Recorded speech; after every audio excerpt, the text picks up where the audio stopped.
Hello friends. BOE preparation में आज का जो हमारा टॉपिक है वो है quantity of lime and soda requirement.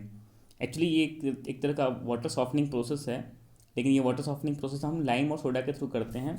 इसको जो हमारा जो भी कैलकुलेशन करते हैं या फिर इसके ऊपर न्यूमेरिकल्स ज़्यादातर आते हैं तो उनको कैल्शियम कार्बोनेट के रेफरेंस में हम लेके चलते हैं कि कैल्शियम कार्बोनेट के रेफरेंस में लेके चल के हम प्रेसिपिटेशन यानी कि कैल्शियम कार्बोनेट एक प्रेसिपिटेट होता है, उसके एंड प्रोडक्ट में हम ये करते हैं कि जितने भी हमारे अंदर वाटर के अंदर हार्डनेस है, ये एक्चुअली वाटर सॉफ्टनिंग है प्रोसेस है, यानी कि ये हार्डनेस को रिमूव करता है। ठीक है, तो जितने भी हार्डनेस हैं, आइदर वो टेम्पररी हार्डनेस हो या परमानेंट हार्डनेस हो, इन दोनों हार्डनेस को हम लाइम और सोडा के थ्रू रिएक्शन करा करके फिर हम फाइनल प्रोडक्ट जो हमारा होता है तब तक रिएक्शन को कंटिन्यू रखते हैं जब तक कि हमारा calcium carbonate as a precipitate हमारा नहीं मिल जाता है।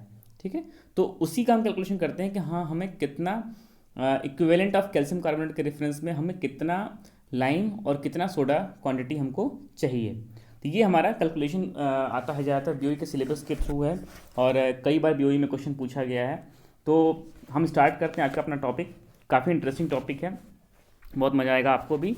और चलिए स्टार्ट करते हैं अपना टॉपिक कि हाँ लाइम और सोडा, कितना लाइम हो कितना सोडा कैसे निकालें, कितनी क्वांटिटी ऑफ लाइम सोडा की हमको ज़रूरत पड़ती है, कि जो हमको क्वांटिटी दिया जाता है कि हाँ मतलब इसमें न्यूमेरिकल्स ऐसे आते हैं कि हाँ आपको वाटर क्वांटिटी दे दी जाती है और उसके अंदर प्रेजेंट सॉल्ट्स या फिर आपको परमानेंट हार्डनेस या टेम्पररी हार्डनेस, ये सब के क्वांटिटी दे देते हैं कि हाँ इतना मिलीग्राम पर लीटर ऑफ इतना इनका ये सॉल्युबल हैं। तो इनको रिमूव करने के लिए हमको कितना लाइम और सोडा ज़रूरत पड़ता है।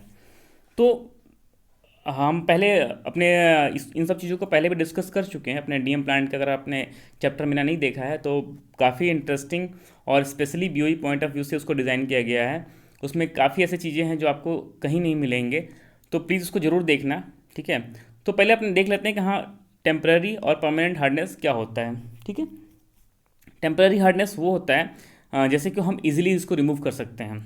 ठीक है, लेकिन परमानेंट हार्डनेस के लिए उसको इजीली रिमूव करना बहुत ही मुश्किल होता है, उसको हम नहीं रिमूव कर सकते हैं। आप अगर हम दूसरी बात में भाषा में बात करें तो टेम्पररी हार्डनेस जो होते हैं वो बाइकार्बोनेट्स ऑफ कैल्शियम और मैग्नीशियम होते हैं। ठीक है, यानी कि CaHCO3 MgHCO3, जिसमें बाइकार्बोनेट इनको बोलते हैं। कैल्शियम कार्बोनेट और बाइकार्बोनेट अलग अलग होता है। कार्बोनेट होता है CaCO3 और बाइकार्बोनेट में एक हाइड्रोजन आयन आता है यानी कि CaHCO3। वैसे ही यहाँ पर भी मैग्नीशियम कार्बोनेट जो होता है MgCO3 होता है और बाइकार्बोनेट जो होता है MgHCO3।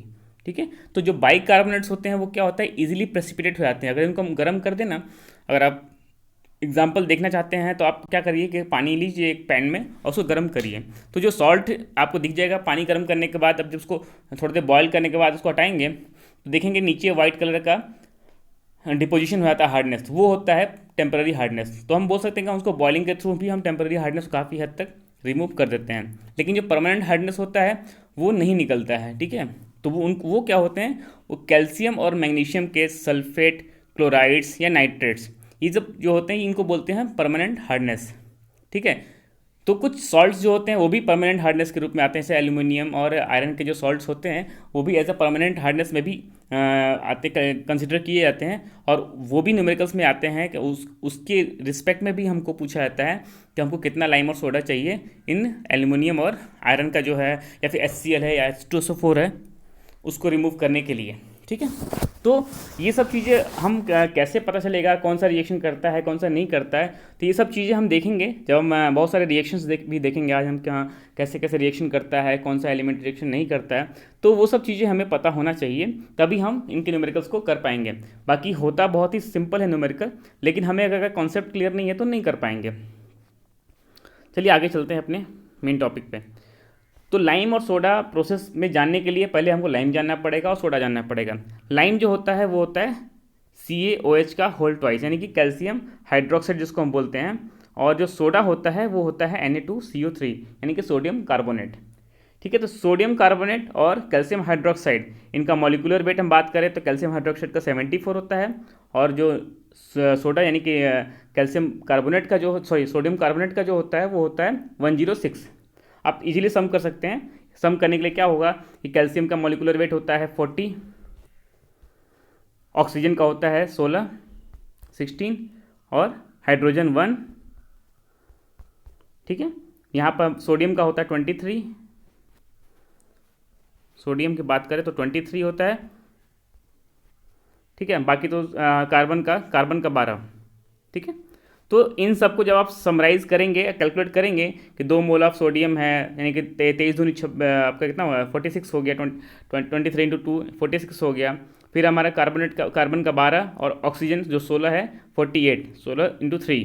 तो जब सम करेंगे तो 106 आएगा। और जब हम लाइम के केस में सम करेंगे कि कैल्शियम 40 और ऑक्सीजन 16 एंड हाइड्रोजन 1, यानी कि दो मोल है OH का, तो 17 इंटू 2 34 प्लस 40 74, ठीक है। तो ये इजी है, कोई ऐसा नहीं है कि हाँ आपने पढ़ा भी होगा, बस हमको मॉलिक्यूलर वेट पता होना चाहिए एलिमेंट्स का कि हाँ उन एलिमेंट्स का मॉलिक्यूलर वेट क्या होता है। इसकी ज़रूरत पड़ेगी आपको आगे भी, जो एलिमेंट्स आपको पूछे जाएंगे ना, उसमें हर एक एलिमेंट, चाहे बाइकार्बोनेट्स हो या HCl हो या फिर आपका H2SO4 हो या आपका आयरन ऑक्साइड हो या फिर एल्यूमिनियम का हो, एल्यूमिनियम क्लोराइड हो, ये सब चीज़ में आपको मॉलिक्यूलर वेट की ज़रूरत पड़ेगी, ठीक है ना। तो वैसे BOE में बहुत ज़्यादा लेन देन नहीं आता है, हमको बेसिक्सली कार्बोनेट्स और टेम्पररी और परमानेंट हार्डनेस दी जाती है, उसमें ही पूछा जाता है। लेकिन अगर वो पूछता है तो हमको अगर मॉलिक्यूलर वेट नहीं पता तो हम नहीं कर पाएंगे, ठीक है। तो मॉलिक्यूलर वेट हमें पता होना चाहिए जो भी हमारा एलिमेंट है उसका, ठीक है। तो लाइम का और सोडा का हम रिएक्शंस देखते हैं कि हाँ लाइम और सोडा कैसे रिएक्ट करते हैं। तो सबसे पहले हम बाइकार्बोनेट से स्टार्ट करते हैं कि लाइम रिक्वायरमेंट, पहले हम लाइम रिएक्शंस देखेंगे कि हाँ लाइम के कौन कौन से रिएक्शन होते हैं, उसके बाद हम सोडा के रिएक्शंस देखेंगे। तो ज़्यादातर रिएक्शंस जो होते हैं वो लाइम के ही होते हैं, तो हम वहीं से स्टार्ट करते हैं। सबसे पहले बाइकार्बोनेट से बात करते हैं। पहले जो हमने डिस्कस किया कि सब कुछ जो भी रिएक्शन होगा वो फाइनल प्रोडक्ट हमारा CaCO3 होना चाहिए, तभी वो हम तब तक रिएक्शन करवाएंगे जब तक हमारा फाइनल प्रोडक्ट CaCO3 नहीं बन जाता है। क्यों? क्योंकि क्या होता है कि इसका जब मॉलिक्यूलर वेट निकालते हैं तो वो आता है 100। तो हमको इन्होंने रेफरेंस ले लिया कि हाँ 100 जो रेफरेंस मॉलिक्यूलर वेट है उसके रेफरेंस में कैलकुलेशन करना बहुत आसान हो जाता है। तो इन्होंने क्या इसीलिए ही कैल्शियम कार्बोनेट को रेफरेंस लेकर के लाइम और सोडा का कैलकुलेशन किया है। तो हमारा यानी कि हमारा जो भी रिएक्शन होगा, जो भी एलिमेंट का हम रिएक्शन करवाएंगे लाइम और सोडा से, हमारा फाइनल प्रोडक्ट जो है प्रेसिपिटेट के रूप में कैल्शियम कार्बोनेट होना चाहिए, ठीक है। तो चलिए सबसे पहले हम स्टार्ट करते हैं अपने फर्स्ट रिएक्शन से ही, यानी कैल्शियम बाइकार्बोनेट। कैल्शियम बाइकार्बोनेट का जब लाइम के साथ रिएक्शन करवाते हैं तो हमारा क्या बनता है 2CaCO3। अब यहाँ पे कंक्लूजन हमको ये चीज़ देखना है कि हमको जो भी एलिमेंट है उसके लिए कितना लाइम और कितना सोडा यूज़ हुआ, ठीक है। फाइनल प्रोडक्ट से हमें ज़्यादा मतलब नहीं रहता है, हमें कितना लाइम यूज़ हुआ, यानी कि हमने जो भी दिया है कि सोडियम कार्बोनेट है या कैल्शियम कार्बोनेट है, तो उस कैल्शियम बाइकार्बोनेट के लिए कितना लाइम यूज़ हुआ या फिर मैग्नीशियम बाइकार्बोनेट के लिए कितना लाइम यूज़ हुआ। तो 1 मोल ऑफ, अगर हम देख पा रहे हैं यहाँ पे रिएक्शन में कि 1 मोल, अगर हमने यहाँ मोल जो होता है उसके सामने का जो प्रीफिक्स होता है उसको हम बोलते हैं। यहाँ पे देखिए अगर बात करें कि हाँ ये कैल्शियम कार्बोनेट की बात करें तो यहाँ इसके सामने 2 मोल कैल्शियम 2 मोल है। लेकिन हम अगर यहाँ की बात करें कैल्शियम बाइकार्बोनेट और कैल्शियम हाइड्रोक्साइड, तो इनके सामने 1-1 है, यानी कि ये 1-1 मोल है। तो हमारा 1 मोल ऑफ कैल्शियम बाइकार्बोनेट के लिए 1 मोल ऑफ कैल्शियम हाइड्रोक्साइड की, यानी कि लाइम की ज़रूरत पड़ती है, ठीक है। यहीं पे हमारा कंक्लूजन है। ये सारे कंक्लूजन को हम बाद में समराइज करेंगे तो हमारा फार्मूला अपने आप बन जाएगा। टेम्पररी हार्डनेस ऑफ हम बात करें मैग्नीशियम की, ठीक है।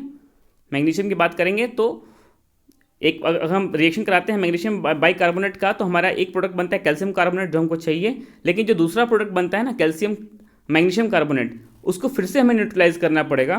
तो हमारा क्या हो जाएगा, फिर से हमारा 2 मोल ऑफ कैल्शियम कार्बोनेट बनेगा, लेकिन उन रिएक्शन के लिए यानी कि 1 मोल ऑफ मैग्नीशियम बाइकार्बोनेट के लिए हमको टोटल कितने मोल चाहिए, 2 मोल ऑफ लाइम की ज़रूरत पड़ती है। तो ये ज़्यादातर हमेशा पूछा जाता है और कई बार ऑब्जेक्टिव में पूछे जाते हैं कि अगर हम 1 मोल ऑफ मैग्नीशियम बाइकार्बोनेट है तो उस 1 मोल ऑफ मैग्नीशियम बाइकार्बोनेट के लिए कितना मोल ऑफ लाइम की ज़रूरत पड़ती है। तो ये न्यूमेरिकल्स में बहुत ही इंपॉर्टेंट पॉइंट है, क्योंकि सब जगह तो 1-1 मोल रहता है तो हम 1 ले लेते हैं, लेकिन मैग्नीशियम बाइकार्बोनेट के केस में 2 मोल की लाइम ज़रूरत पड़ती है तो हम उसको मल्टीप्लाई बाई 2 करना पड़ता है। तो ये चीज़ हमको ध्यान रखना है। इसी में आता है एक मैग्नीशियम बाइकार्बोनेट में। बाकी एक बार HCl में आपको आएगा, क्योंकि वहाँ पे रिएक्शन हम देखेंगे तो डिस्कस करेंगे, तो अभी देखते जाते हैं, ठीक है, आगे बढ़ते हैं।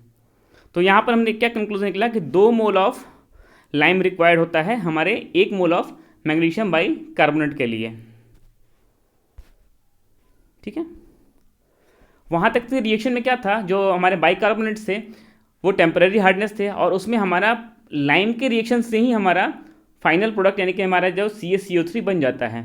लेकिन जो आगे रिएक्शन है यानी कि जो परमानेंट हार्डनेस है मैग्नीशियम के, उसमें क्या होता है कि हमारा जो मैग्नीशियम हाइड्रोक्साइड बनता है, ये भी एक स्लजी प्रेसिपिटेट होता है, ये तो ठीक है, लेकिन यहाँ उसके अलावा जो ये बनते हैं ये होते हैं कैल्शियम के परमानेंट हार्डनेस। तो इन कैल्शियम के परमानेंट हार्डनेस को रिएक्शन करके फिर से हमें कैल्शियम कार्बोनेट लाना पड़ता है, यानी कि न्यूट्रलाइज करना पड़ता है। उस वहाँ पर हमें क्या होता है कि सोडा की ज़रूरत पड़ती है। तो इसीलिए क्या होता है कि जब भी मैग्नीशियम के परमानेंट हार्डनेस होते हैं, वहाँ पर हमें 1 मोल ऑफ मैग्नीशियम के परमानेंट हार्डनेस के लिए 1 मोल लाइम और 1 मोल सोडा दोनों की ज़रूरत पड़ती है। ठीक है, तो पहले वाले लाइम में क्या हो जाएगा, हमारा कैल्शियम के परमानेंट हार्डनेस बनेंगे। उस कैल्शियम के परमानेंट हार्डनेस को फिर से रिमूव करने के लिए हमको सोडा की रिएक्शन करानी पड़ेगी, और वहाँ पर जो है हमें सोडा की जरूरत पड़ती है। वो रिएक्शन भी आगे हैं, हम जब कैल्शियम के परमानेंट हार्डनेस के बारे में डिस्कस करेंगे तो वहाँ पे इस चीज़ को देखेंगे। यहाँ पे हमने एक तरह से रिमार्क लिख दिया है। अभी हम बात करें कि अगर हम उसमें कार्बन डाइऑक्साइड है तो कार्बन डाइऑक्साइड भी कई बार आता है, तो वहाँ पर भी लाइम के जब रिएक्शन करवाते हैं तो हमारा 1 मोल ऑफ कार्बन डाइऑक्साइड के लिए 1 मोल ऑफ लाइम की ज़रूरत पड़ती है। ठीक है, उसके बाद अगर हमारे एसिड्स है, जो हमारा वाटर सैंपल है उसमें एसिड दिया हुआ है, HCl है या H2SO4 है, तो वहाँ पर भी क्या होता है कि 2 मोल, अगर रिएक्शन देखते हैं तो 2 मोल ऑफ HCl के लिए हमको 1 मोल ऑफ लाइम की जरूरत पड़ती है। यानी कि अगर हम बात करें कि 1 मोल HCl के लिए हमें 0.5 मोल ऑफ लाइम की जरूरत पड़ती है। ये भी कैलकुलेशन जब करते हैं तो हमको जरूरत पड़ती है। चार्ट में हम डिस्कस करेंगे, चार्ट जब बनाया है हमने, न्यूमेरिकल्स को लिया है, तो उस न्यूमेरिकल में हमने चार्ट को बनाया है, तो वहाँ पर हम इसको डिस्कस करेंगे। तो इस चीज़ को रिमार्क में जरूर रखिएगा। वहाँ पे भी अगर हम H2SO4 की बात करें तो 1 मोल ऑफ H2SO4 के लिए 1 मोल लाइम, हमारा फाइनल प्रोडक्ट क्या होता है, कैल्शियम क्लोराइड और कैल्शियम सल्फेट बनता है। तो यानी कि ये क्लोराइड और सल्फेट बने तो कैल्शियम कार्बोनेट तो बना नहीं हमारा प्रेसिपिटेट के रूप में, तो हमें क्या करना पड़ेगा, इस कैल्शियम के परमानेंट हार्डनेस जो क्लोराइड और सल्फेट है, इसको फिर से सोडा के साथ रिएक्शन करा करके हमें कैल्शियम कार्बोनेट प्रेसिपिटेट बनाना पड़ेगा। ठीक है, तो इसमें भी क्या होता है, हमको लाइम और सोडा 1-1 मोल की ज़रूरत पड़ती है। हाँ, एक चीज़ और इसमें है कि अगर हमको सैंपल में सोडियम क्लोराइड दिया जाता है तो सोडियम क्लोराइड का हमें कुछ भी नहीं करना है, क्योंकि वो ना कि लाइम से और ना ही सोडा से रिएक्शन करता है, तो हमें सोडियम क्लोराइड को छोड़ देना है। ठीक है,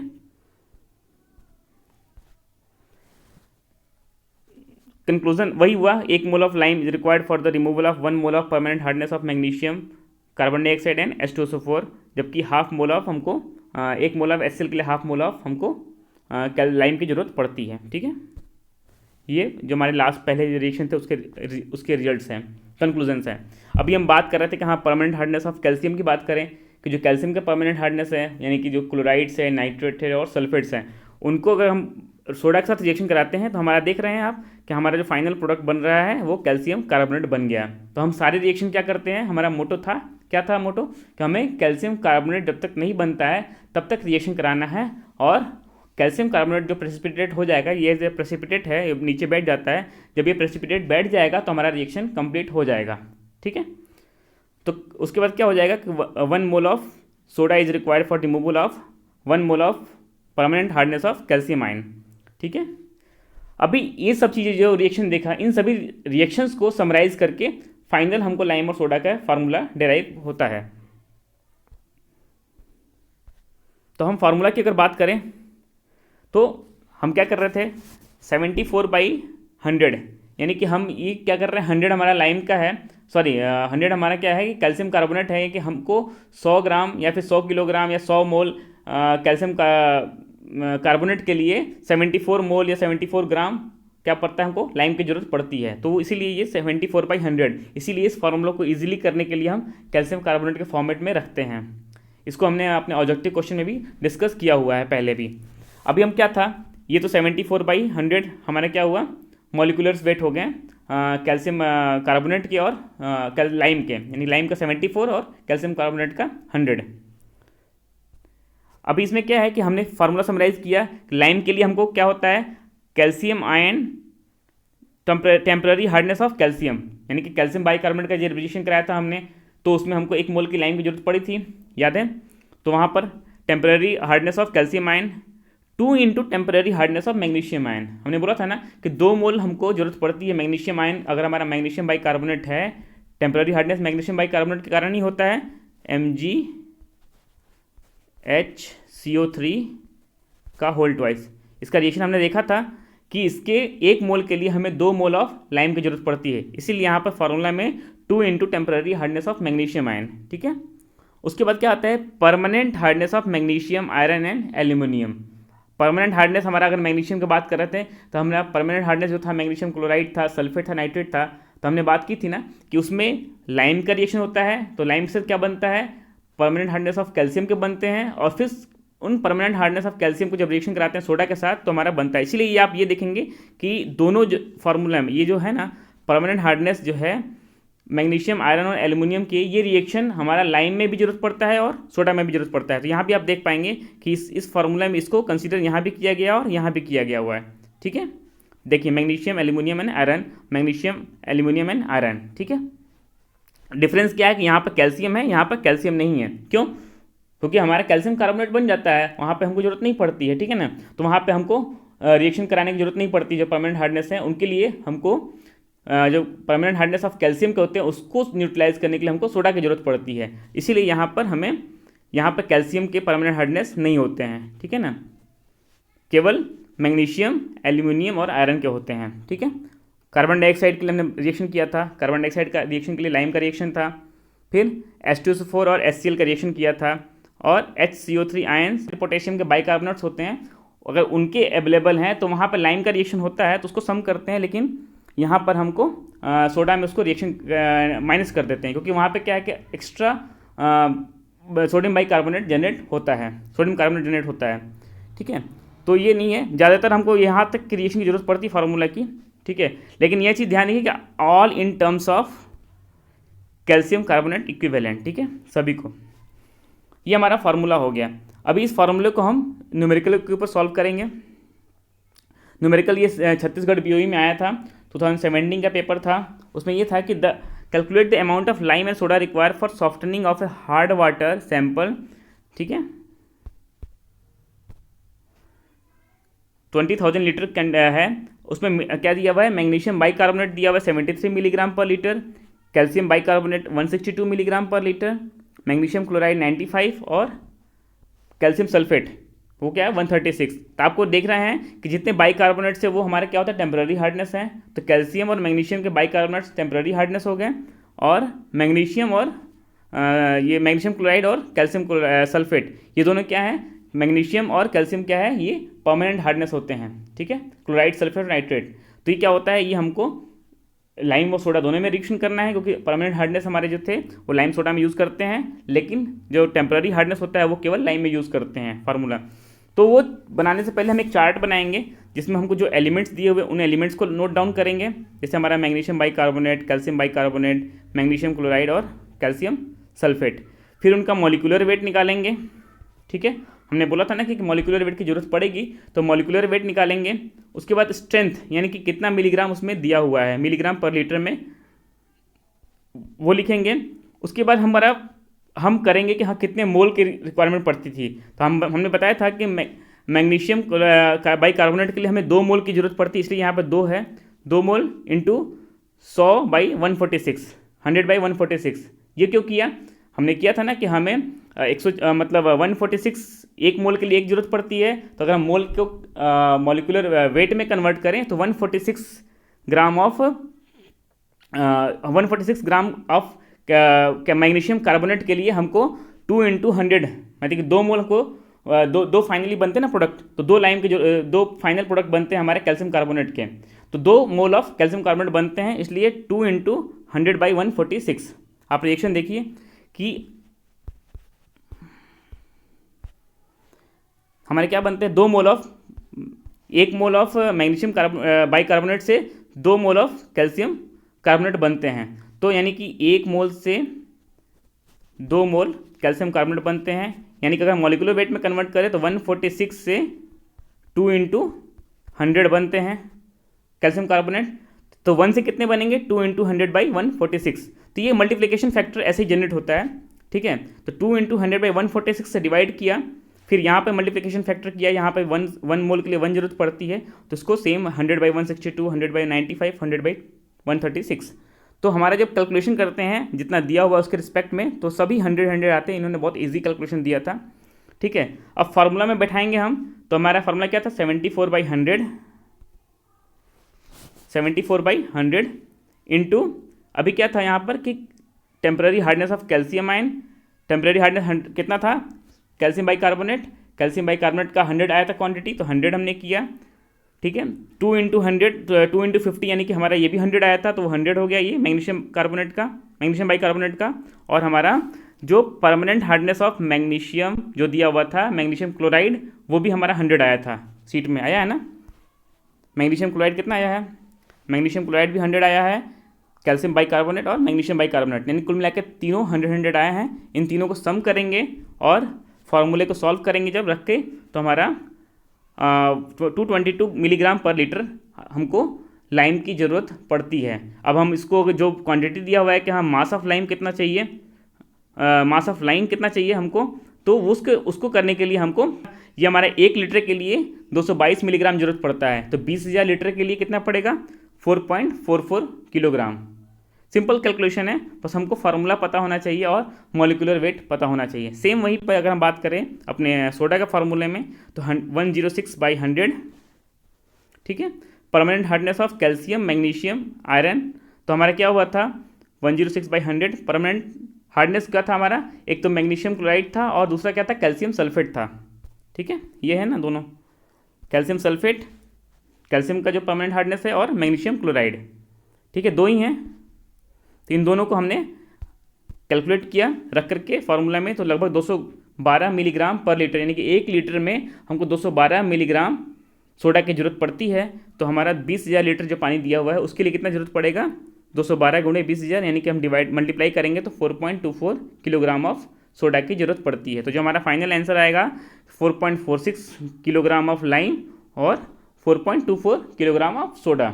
तो ये हमारा पूरा न्यूमेरिकल कंप्लीट होता है। ये है तो बहुत सिंपल, बट अपने आप में कंप्लीट एक चैप्टर है, तो इसको समझने के लिए आपको 1 या 2 बार वीडियो देखना पड़ेगा, बट इतना मुश्किल नहीं है जितना आप इसको सोच रहे हैं। 1-2 न्यूमेरिकल्स आप इसके ऊपर सॉल्व करेंगे तो ईजिली वो फिर आप प्रैक्टिस कर पाओगे, और फिर जब भी वो आएगा क्वेश्चन आप सॉल्व कर पाओगे। तो प्रीवियस के क्वेश्चन जरूर करिएगा। वो क्या होता है कि वो रिपीट होते रहते हैं और हर बार क्वेश्चन पूछे जाते हैं, ठीक है। तो ऐसा ना हो कि आपने प्रैक्टिस नहीं किया तो फिर वो छूट गया। तो इस चीज़ को प्लीज़ रिमेंबर करिएगा और क्वेश्चन सॉल्व करते रहिएगा। और अगर आपने मेरे चैनल को सब्सक्राइब नहीं किया है तो प्लीज़ ज़रूर सब्सक्राइब करिएगा, बेल आइकन दबाइएगा और शेयर ज़रूर करिएगा, ठीक है। तब तक के लिए मिलते हैं अपने नेक्स्ट टॉपिक में। Thank you so much, bye bye.